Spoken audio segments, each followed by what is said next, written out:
मेरे future classes. सो दोस्तों आज हम लोग पढ़ेंगे युग्मक जनन के बारे में यानी गैमेटोजेनेसिस के बारे में। सबसे पहले बता दें गैमेटोजेनेसिस यानी युग्मक जनन। ये युग्मक जनन जो होता है निषेचन पूर्व अर्थात लैंगिक जनन में 3 घटनाएं होती है, निषेचन पूर्व और निषेचन पश्च घटनाएं। निषेचन पूर्व में होता है जो युग्मक जनन यानी युग्मक का निर्माण होता है और निषेचन में निषेचन होता है और निषेचन बाद जो होता है भ्रूण का निर्माण होता है। चलिए हम लोग समझते हैं युग्मक जनन यानी युग्मक का निर्माण कैसे होता है। सबसे पहले देखेंगे युग्मक जनन यानी युग्मक जनन जो होता है 2 होता है, नर युग्मक और मादा युग्मक।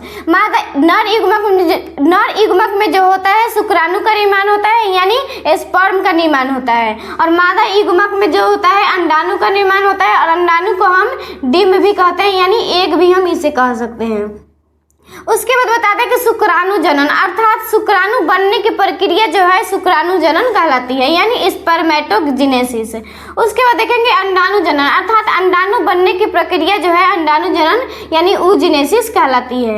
उसके बाद देखेंगे ये सबसे पहले हम पढ़ेंगे नर युग्मक के बारे में यानी इस वीडियो में हम लोग नर युग्मक के बारे में पढ़ेंगे और नेक्स्ट वीडियो में हम लोग मादा युग्मक के बारे में पढ़ेंगे कि आखिर में अंडाणु कैसे बनता है। सबसे पहले बता देंगे कि आखिर में शुक्रजनन यानी शुक्राणु जनन यानी स्पर्मेटोजेनेसिस अर्थात शुक्राणु जनन जब बनता है अर्थात जब नर किशोरावस्था में पहुंचता है तो उस समय ये शुक्राणु का निर्माण होता है। सबसे पहले यहाँ पे देखेंगे एक ये वृषण है अर्थात ये वृषण में जो शुक्र नलिका अर्थात इसी में जो होता है शुक्राणु का निर्माण होता है। सबसे पहले देखेंगे और जब नर किशोरावस्था में पहुंचता है तो उसमें से 2 हार्मोन का निर्माण होता है यानी ये पीयूष ग्रंथि है।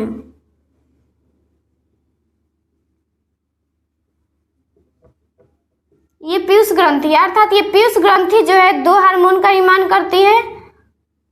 सबसे पहले LH और FSH। LH जो है ल्यूटिनाइजिंग हार्मोन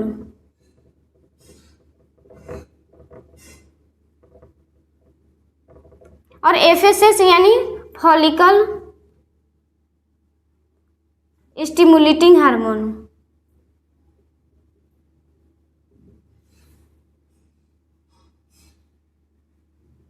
उसके बाद देखेंगे यहाँ पे ये LH है अर्थात ल्यूटिनाइजिंग हार्मोन जो है ये ल्यूटिनाइजिंग हार्मोन जो है ये लीडिंग कोशिका है अर्थात ये लीडिंग कोशिका जो है एक वृषण की भाग है अर्थात ये लीडिंग कोशिका यानी ये ल्यूटिनाइजिंग हार्मोन जो है ये लीडिंग कोशिका पर कार्य करती है और ये ल्यूटिनाइजिंग हार्मोन जो लीडिंग कोशिका पर कार्य करती है और ये टेस्टोस्टेरोन का निर्माण कराती है अर्थात यहाँ पे ये गई और ये वृषण से जाती है और वृषण के ये एक भाग है और इसमें ये टेस्टोस्टेरोन का निर्माण करती है। उसके बाद देखेंगे ये FSH यानी फॉलिकल स्टिमुलेटिंग हार्मोन जो है ये सर्टोली कोशिका अर्थात ये लीडिंग कोशिका में जो ये ऐसा ये ऊपर उठा हुआ है ये सर्टोली कोशिका है और ये नीचे हुआ है ये ये लीडिंग कोशिका है अर्थात ये जो है एक वृषण का पार्ट है और ये उठा हुआ जो भाग ये सर्टोली कोशिका है और ये नीचे वाला भाग जो है ये शुक्रजन कोशिका है। सबसे पहले बता देंगे FSH जो है ये सर्टोली कोशिका पर कार्य करती है और ABP अर्थात यहाँ पे ये FSH सर्टोली कोशिका पर कार्य करती है और ये जो है ABP प्रोटीन का निर्माण करती है यानी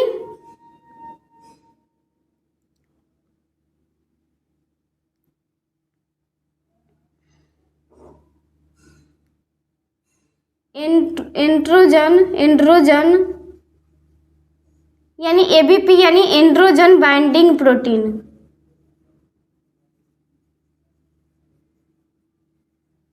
अर्थात ये FSH जो है ये सर्टोली कोशिका पर कार्य करती है और ABP का निर्माण करती है और ये ABP जो है अर्थात एंड्रोजन बाइंडिंग प्रोटीन जो है ये टेस्टोस्टेरोन से मिलकर और ये शुक्रजन कोशिका में चली जाती है और उसमें मिल जाती है।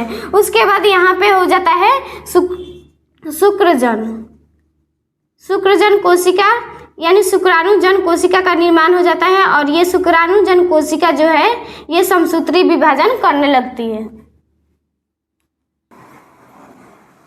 इसके बाद स्पर्मेटोगोनिया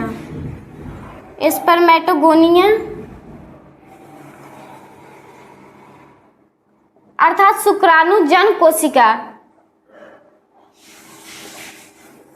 शुक्राणुजन कोशिका,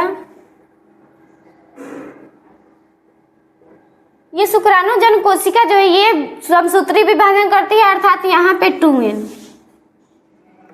ये 2n जो है एक टेस्टोस्टेरोन है और ये जो है यहाँ पे इसकी वृद्धि हो रही है और ये समसूत्री विभाजन कर रहा है। उसके बाद ये यहाँ पे हो गया 2n ही होगा। उसके बाद यहाँ पे होगा और सूत्री विभाजन यहाँ पे होगा।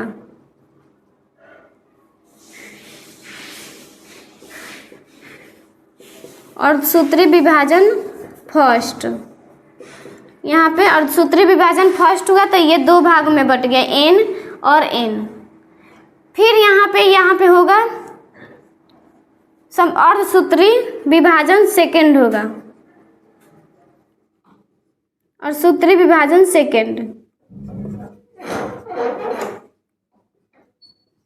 तो यहाँ पे 4 कोशिका बन जाएगी, यानी यहाँ पे शुक्राणु पशु यानी शुक्राणु पशु का निर्माण हो गया। ये 4 जो है यहाँ पे शुक्राणु पशु हो गए।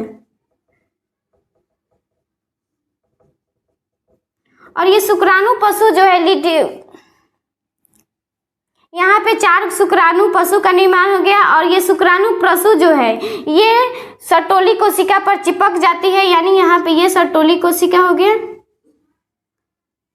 ये जो है ये शुक्राणु पशु यहाँ पे ये सर्टोली कोशिका पर चिपक जाती है और इसमें परिवर्तन होकर शुक्राणु का निर्माण कर लेती है, अर्थात यहाँ पे ये शुक्राणु का निर्माण कर लेती है। और शुक्राणु में परिवर्तन होके ये इसका केंद्रक है और ये शुक्राणु में परिवर्तन होकर इससे ये सर्टोली कोशिका को छोड़ देती है और अधिवृषण में एकत्रित हो जाती है।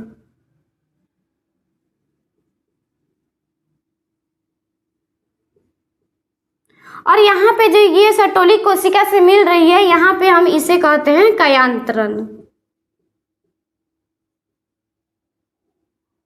यहाँ पे इसका कयांतरण हो रहा है, अर्थात ये जब सर्टोली कोशिका से मिलती है तो यहाँ पे इसका कयांतरण होता है और ये अधिवृषण में एकत्रित हो जाती है, अर्थात ये शुक्राणु में जब परिवर्तन हो जाता है तो ये यहाँ सर्टोली कोशिका से छोड़कर अधिवृषण में एकत्रित हो जाती है। और सबसे पहले बता देंगे शुक्राणु का निर्माण जो होता है 1 सेकेंड में जो होता है 1500 जो शुक्राणु का निर्माण होता है, यानी 1 सेकेंड में 1500 शुक्राणु का निर्माण होता है। हम समझेंगे शुक्राणु के बारे में, यानी शुक्राणु को जो होता है कितने पार्टों में बांटा होता है और उसका क्या क्या कार्य होता है।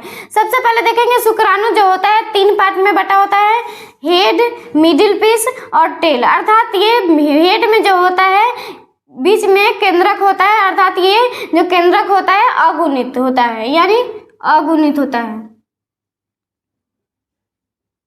अगुणित यानी n होता है। उसके बाद इसके ऊपर यानी शीर्ष पे एक्रोसोम यानी ये टोपीनुमा संरचना पाई जाती है, इसे हम एक्रोसोम कहते हैं। यानी एक्रोसोम का जो निर्माण होता है गोल्जी काय से होता है।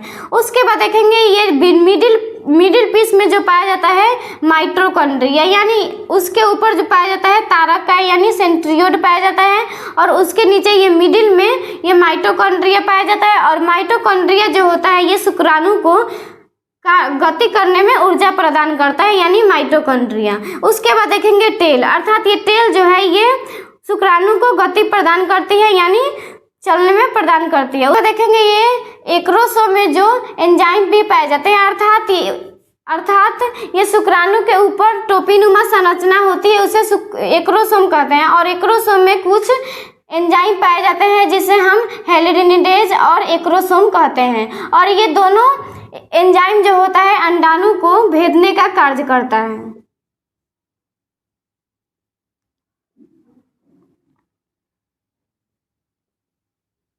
उसके बाद देखेंगे शुक्राणु जो होता है मानव शरीर के सबसे छोटी कोशिका होती है और एक्रोसोम का जो निर्माण होता है गोल्जी काय से होता है। प्लीज वीडियो को लाइक करें और ऐसे ही वीडियो के लिए चैनल को सब्सक्राइब करें। Thank you.